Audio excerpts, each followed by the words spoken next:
I wonder if you're writing or planning a story right now and you're thinking, what characters do I need in that story, whether the story is factual or imaginary? Well, if that's you, then I hope this video will help you, because I'm going to share with you what I call the 8 stock characters of storytelling. And the first of those 8 stock characters is the hero. Every story needs a protagonist, a lead character, a hero. And there are heroes that you remember, and there are heroes that emphatically you don't remember. But the ones I can guarantee that you do remember have something of the ordinary about them. They are ordinary people caught up in extraordinary situations and circumstances. They are little people who are caught up in big causes and quests. And as such, we find them relatable. We can identify with them because there's something vulnerable about them. Think of Frodo in The Lord of the Rings. He's just a little hobbit from the Shires of Middle-earth, but he's called to an incredible destiny to be a ring bearer, to take the one ring of power back to the Lake of Fire and destroy it. He's somebody that we root for. So make sure your hero is somebody that the reader or the viewer wants to cheer on during their journey. The second stock character is the messenger. This hero needs to receive information about their calling. They need to know that there's a call to a great adventure in their lives, whatever that adventure may look like. And so you need a messenger figure. You need a harbinger or herald of some sort, animal, celestial, human, whatever form it takes, to communicate this destiny to the hero. And so in The Lord of the Rings, when we look at Frodo, this little hobbit called to a great destiny, we think of his uncle, Bilbo Baggins, who comes back to the Shires carrying the Ring of Power, passing it on to Frodo, making clear what his call to adventure really is. So consider the messenger figure. Thirdly, there's the mentor. This is the third stock character that storytellers tend to use.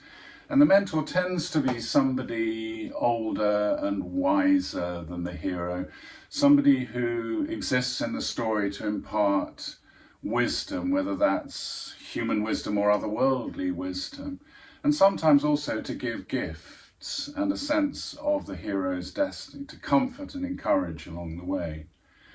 And the obvious candidate for that in The Lord of the Rings is Gandalf, who appears right at the start of the story. Once Bilbo Baggins has delivered the ring, Gandalf is there straight away to warn Frodo of the power of this ring in terms of temptation.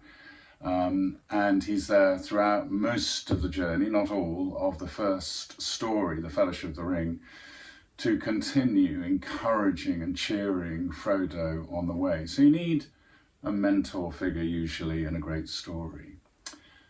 The fourth figure or stock character is the gatekeeper, sometimes referred to by authors like Christopher Vogler as the guardian of the threshold. There are usually 2 thresholds in a great story. The first is a doorway of no return that usually opens at the end of Act 1, and the hero has to pass through that, leaving the ordinary world behind and entering into a very new world of challenges. So very often there's somebody at that stage who either tries to impede the hero from crossing that threshold or is there existing to help them. And then there's another threshold, usually at the end of Act 2 and before Act 3 begins, which is the final act. And that guardian or gatekeeper is there once again to hinder or to help the hero from going to the next phase of their challenge.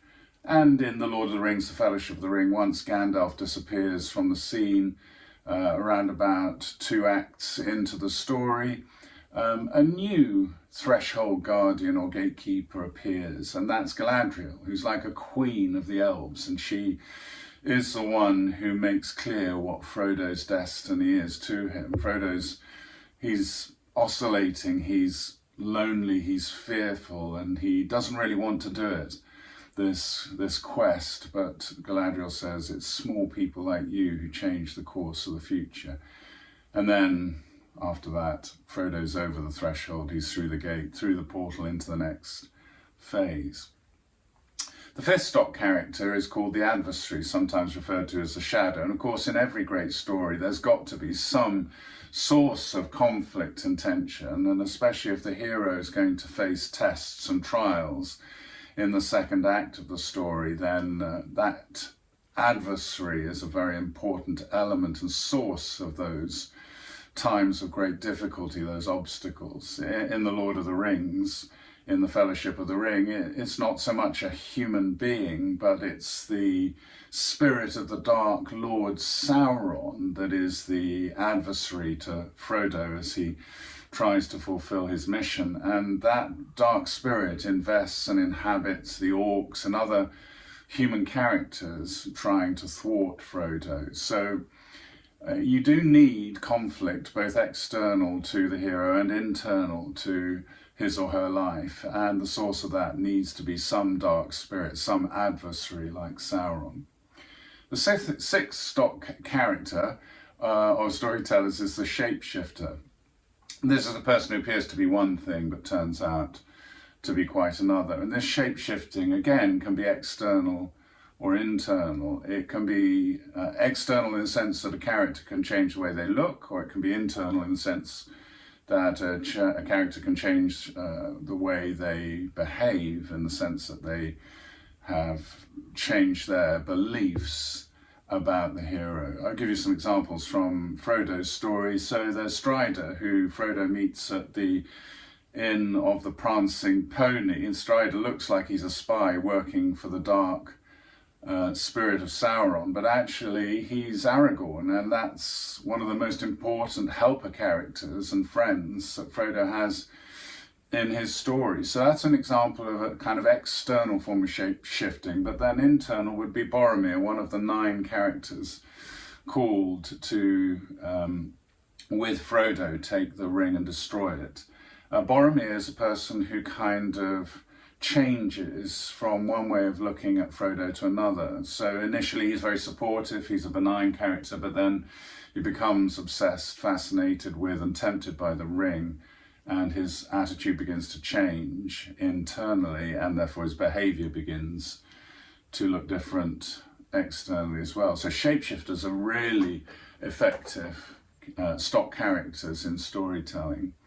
The seventh stock character is the clown, sometimes referred to as the fool or the trickster. I think Shakespeare understood that the more grave, the more serious the quest that the hero's on, the more you need as audiences, whether you're reading a story or viewing it, you need light relief. And so very often you'll find in Shakespearean tragedies that there are fools or clowns, like the fool in King Lear, who are there just to lighten the tension just a little bit, because the tension can become incredibly intense in these stories about heroes who go through hell and who have to achieve some greater purpose than themselves.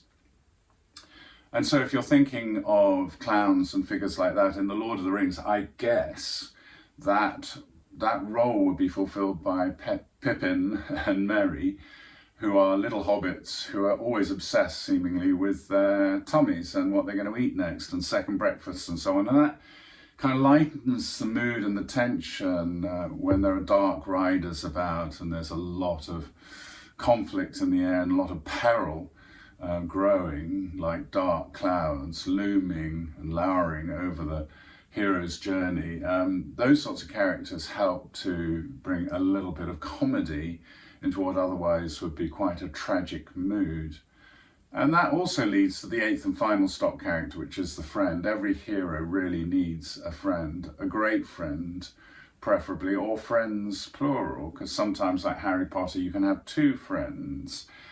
But with Frodo, there's really one great friend, and that is Sam. Sam is the quintessential friend in that he is the one who, when everyone else walks out of Frodo's life, Sam walks in. And when everyone else leaves and Frodo's walking alone on his heroic journey, Sam insists, even at great cost and peril to his life, he insists on travelling with Frodo.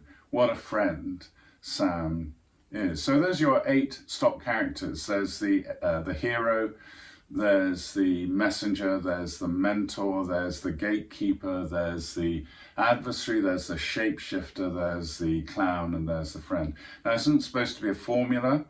In other words, you're not supposed to be in slavery to it. You can do interesting things with it. In the film Joker, for example, you have a situation where the clown is the hero. That's very unusual. That's quite subversive. Even more, perhaps, arguably subversive is The Silence of the Lambs, where the adversary, that is to say Hannibal Lecter, is also the mentor to Clarice, who is the investigative detective pursuing another serial killer and trying to get advice off Hannibal Lecter, played by Anthony Hopkins, memorably, trying to get advice off him about how to catch him. That's a very unusual and, again, disorienting breaking of the formulaic pattern where you've got an adversary functioning against a mentor. So you can do interesting and creative things. And if you're a Christian author and writer, you can, as you plan your story, as you write a story, you can be open to the Holy Spirit, because the Holy Spirit is the one who knows no formulas. So whilst we do accept that there are these 8 stock characters, we also accept that with the divine creativity of the Holy Spirit, we can break some molds here and change some paradigms and shift some tectonic plates in the world of storytelling. So I hope that's been helpful. If it has, please hit the subscribe button.